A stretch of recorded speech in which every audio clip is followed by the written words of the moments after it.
hot girls are more crazy? Always. Do you think hot girls are more crazy in your experience as I've been around quite a few hot girls, but Yeah. some of them can be very balanced. But give me your treatise on hot girls being crazy. Here's what it is with very attractive women. They don't get an insight into the average man and how average men behave. They get an insight into men that are incredibly intimidated by their beauty or incredibly lustful after their beauty. So they see men either kind of ignore them. So the quiet good guys either just kind of intimidated by them, but the loud, gregarious, kind of adulterous men are after them. So they'll see guys that will leave their wives to be with you. They'll see guys that will drop everything to kind of, even if their girlfriend's in the same room, they'll quickly seek you their number. They'll see guys that will risk their jobs, if they're your boss, to be with you. So they see men as these huge risk takers that will do anything to have sex with you. So what ends up happening is she loses her naivety about a man. She no longer thinks men are faithful. She's seen so many men break up whatever they have just to be with you and just to access you. She's seen so many men who break their back just to touch you. So what happens is when her husband now says to her, there's a new colleague at work, her brain is like, well, every colleague at my work has always hit on me. Are you hitting on this girl? Or if her husband says, I'm just going to the gym, she's like, well, whenever I go to the gym, somebody hits on me. What are you doing? So they end up being suspicious because they are privy to men at their worst when they're sexually attracted to a woman. They don't have that naivety that a more plain woman would have, where she could walk past a guy in a bikini and he doesn't harass her. She knows if she walks past a guy in a bikini, he drops everything. So she sees men as more dangerous than they are, and therefore she thinks her partner is more sexual than he might be. And as a result, she tends to be more intense and crazy and less naive, but not necessarily more accusatory, I would say. Yeah, because she uses her experience about the world to predict what everybody else's experience is about the world. And in her defense, beautiful women are also, it takes a certain level of confidence and a certain level of no fear of rejection to access a beautiful girl. So her pool of men tend to be the men that are more likely to be unfaithful. Wow, that's interesting. So very attractive women are a selection effect for the kinds of experiences that they have in life, the kinds of interactions that they have with other women and other men. So presumably they'll often see other women as threats. Well, they've experienced other women seeing them as threats, and they've seen the competitive nature of women, and they've seen women, because here's the thing with beautiful women. If you walk into a room with a really beautiful woman, all the other beautiful women will now start looking at you thinking, well, there must be something about, I'm sure they look at you anyway, but they would pay more attention because there must be something about Chris because she's unbelievable. So what ends up happening is beautiful women start to see how disrespectful other women can be. They're looking at your man, they're competing with you, because to get a beautiful woman's man makes the other woman feel more attractive. If you walk in with an absolutely 12 out of 10 and then you give me attention, I now think I'm prettier than her. So therefore I want your attention more than the guy that's with the girl that's not that attractive. So we see this competitive nature of women. We see that we can put women can put men on the mat, and they see that men are very soft and they give in to beauty quite quickly and easily. So they lead to a trust issue that is harder to kind of overcome. So interesting. Yeah, the psychology of an attractive woman is one that is very different to a psychology of a less attractive woman. They're two different species. Yeah. So you have women seeing other women primarily as enemies. They're often going to be frosty to them. Yeah. They're also kind of hyper aware of the power that they can bestow on the partner that they're with, which probably makes them a little bit tentative about giving that man that power, because if they pre-select that particular type of man, you're putting him on the map. Yep. And then you also said that these women, being super attractive, selects for a very specific type of guy that is sufficiently confident to go up and speak to you, or men will make ridiculous and wild U-turns in their life in an attempt to get to you, which also gives you a pretty unrepresentative experience of what most men are like. Yeah. And then when the looks start to fade, it's a harder transition for them. When the looks start to fade from a woman who is quite plain, she sees it as life. When the looks start to fade with an attractive woman, she sees it as disastrous because a lot of the power has gone. So they might, not always, but they might respond to it with a lot more insecurity, especially after children. But if she has good values, she recognizes that the looks are replaced with family connection.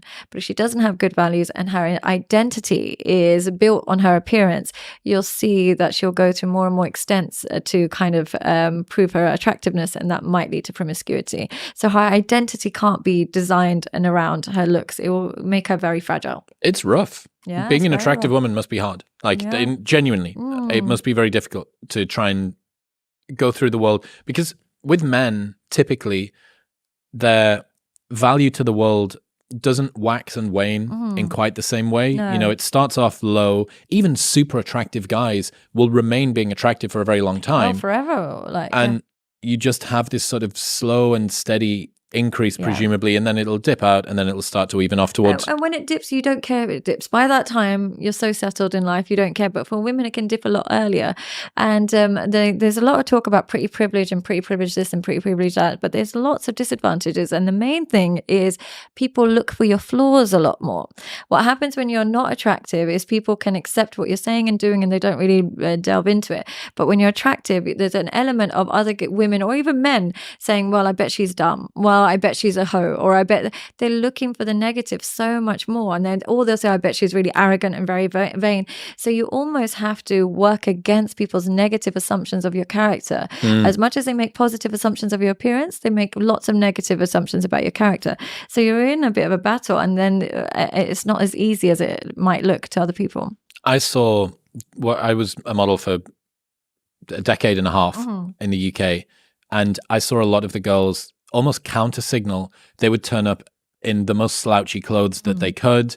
You know, they would purposefully wear their hair up. They would purposefully wear glasses. They wouldn't wear revealing clothes. They would try and act in ways that were more bookish sometimes as well. And this could just be their personality. It could have been the girls that I was around. But I also think there might be something going on here that they're trying to counter signal. I am more than just what I'm currently being paid for as a part of my career. I'm more than just a pretty face. I'm more than just a lingerie model. I'm more than just someone that's supposed to smile and giggle and look nice on camera. And is it hard for men to realize that they're more than that? Or is it hard for them to, like, can they compartmentalize and think that she's got more to her? That's a good question. Or do they get overwhelmingly, like, attached to her appearance? So there's a big difference between beauty and hotness. And most models, at least the ones that I was working with, it wasn't sort of glamour stuff or underwear stuff that much. It was, you know, like fashion stuff. It was like cutesy, editorial, girl next door type thing. So it was probably optimizing more for beauty than it was for hotness. Okay. Yeah. But certainly when it comes to hotness, it's a fucking reality distortion field for men, right? And this is what we would say. This is the word that was coming to my mind as you were talking about this, that the reality of a very, very hot woman is like a sphere that follows around her, just distorting all of her experiences with women, with men, at restaurants, getting into nightclubs, with careers, everything. Yeah, the super hot, sexy woman gets it probably the worst because they activate a man's short-term mating strategies. They have long-term mating strategies with who they want a family with, and short-term who they just want to mate with. And they activate that in men. So a really sexy girl will activate a man's short-term mating strategies. And she'll also activate threats in women. Now, women's usual threats when they're threatened with a woman is to go suggest that she's promiscuous. So they might say to the man, oh yeah, but she's really promiscuous, not realizing that actually makes her more attractive to them. Because they're like, well, I'm only looking for a short-term promiscuous. Are you trying to sell her to me? Yeah, so they think that they're actually undermining her by saying she's so promiscuous and she's a slut and she's this, that, and the other. But the man, when his short-term mating strategies are activated, that's exactly what he's looking for. So she ends up with men who just want short-term mating strategies. And as a result, she starts to see men as seeing disposable. And therefore, it can be really negative for the hot woman. It does make sense about why it would be hard to have a normal mindset. I'm aware that like it's the easy. Pamela Anderson effect. Yeah, it's easy to throw shade. Like, our hot girl's crazy. Like, it's easy to just throw shade at them. But this is why I like these kinds of conversations, because it really helps everybody to understand the experienced psychology, you know, the lived experience of somebody that's on that side of the fence. And you can say, pretty privilege, the halo effect, you know, she's getting in for free at nightclubs and blah, blah, blah. It's like, yeah, but what if she's got 0 female friends? Yeah. What if she can't find a female friend that doesn't see her as an enemy, an adversary, or a competitor? What if every single guy that she spends time with is terrified to speak to her, or it's so interesting. So on the other side of the fence, do you think it's more difficult for successful or desirable men to settle down? It's only difficult when they grew up when they've got low self-esteem. For men, their success with relationships is very much determined by their self-esteem. Women can get a shortcut with their appearance and so on and so forth. For men, their self-esteem is either going to propel them into a great relationship or prevent them from any kind of stability. Now, if he grew up without any validation and not knowing if he was attractive, what happens is his self-esteem is almost blocked at that stage of life, and then he can still be a sucker to women and still kind of accept the unacceptable simply because he wants to be desired. But if he has good self-esteem and good boundaries, he will never suffer in relationships. He just won't, because he knows when he's welcome, he knows when he's not accepted, and when the relationship's not working, and he has a willingness to walk away. So the thing is, money with low self-esteem is really, really difficult. It's a very lonely path. It's a lot of gold diggers, it's a lot of escorts, it's a lot of partying, even at the olden age. Now, money with high self-esteem and good values is, it's still difficult, but you can create something out of that. What about successful women? They struggle. They really struggle, because essentially with successful women, here's the thing. Men always say, oh, when women earn more, they leave men, but they don't realize why. There's actually studies to show that when men are with women that earn more than them, they produce more cortisol. They're actually more angry and stressed around her. And that obviously has a negative impact on their testosterone. So they're actually less sexually attracted to her. And so they're meaner to her. They're mean. And also they don't treat her the same way.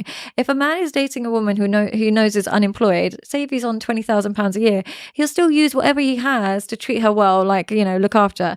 But if he's on £20,000 a year and she's on 50,000, he'll use nothing to invest in her. Now, women don't need your money, but they do need your investment, because that's how men fall in love. The more they invest in something, the more they attach to it. If they invest a lot of money in a car, they really care about it. Lost a lot of money into a Bitcoin, they want to see it go up. Invest money into a woman, they want to see it work out. So when they are with a woman that earns more, they invest so little, so walking away seems so easy for them, and it seems so hard for her because she's been the one that's investing in them. So it's very difficult. It's not just the woman who's rich and now she leaves you. The man no longer adds any value. That is the main issue. He doesn't use whatever tiny resources he has on the woman like he normally would. How can people better deal with jealousy then in relationships? It's very difficult when it's activated, because it comes from some childhood trauma and stuff. So when it's activated, that loneliness and that rejection is activated as it may have been as a child, and it's like the world is over when somebody's jealous.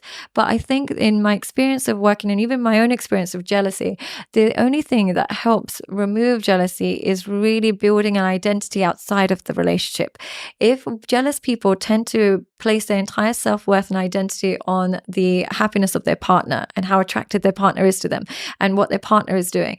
Now, the reason why that's so fragile is because your partner he's a fallible person who's going to have times where they look at somebody else, they might be attracted, whatever happens, their entire identity is crushed. So to remove that jealousy, you really have to create an identity outside of the relationship, which gives you the confidence that if this relationship is great, I'm going to be in it. If it doesn't work for me, it's okay. I can go somewhere else. But that fear of letting go and fear of that they're going to find somebody else, it means that they're in a constant competition with their partner, and they're almost terrified that their partner's going to meet somebody else. But really, when you build your own identity, you realize if they do meet somebody else, they're no longer the person you loved anyway. So it's okay. You almost have a Zen attitude towards it, but it's very difficult. Do you ever suffer with jealousy? Not massively, but that's been improved by having more things occur in life that have given me a more stable foundation. One of the challenges, I suppose, is that if you get jealous, you have two very difficult choices. One is tell your partner. That can go badly. That can be perceived in the wrong way, or even if it's perceived in the right way, it can change the way that you are perceived. And the other one is to just swallow it yourself and deal with it on your own, which then begins to create a trend in a relationship of keeping things from your partner. But it doesn't actually stay in your side. You think you're swallowing it, but you're then manifesting it in the form of checking when they're online, checking who they're following, checking, and then bursting at small things, not the real issue. So when your partner turns up late or doesn't reply to your text, then you over-exaggerate your response because that jealousy has been kept inside. So it doesn't go anywhere when you keep it in. It stays inside you. Your body keeps score of it, as they say. say. So the reality is, by expressing it and with the right person, they'll try and help you soothe that jealousy with some reassurance. With the wrong person, they'll make you feel stupid and pathetic. Maybe you are being stupid and pathetic and they can't handle it, but they'll make you feel that way, and then the jealousy then exaggerates and increases. So it's a good test of your compatibility if you do explain it to your partner. One of the things I've been thinking about is almost like historical jealousy. And this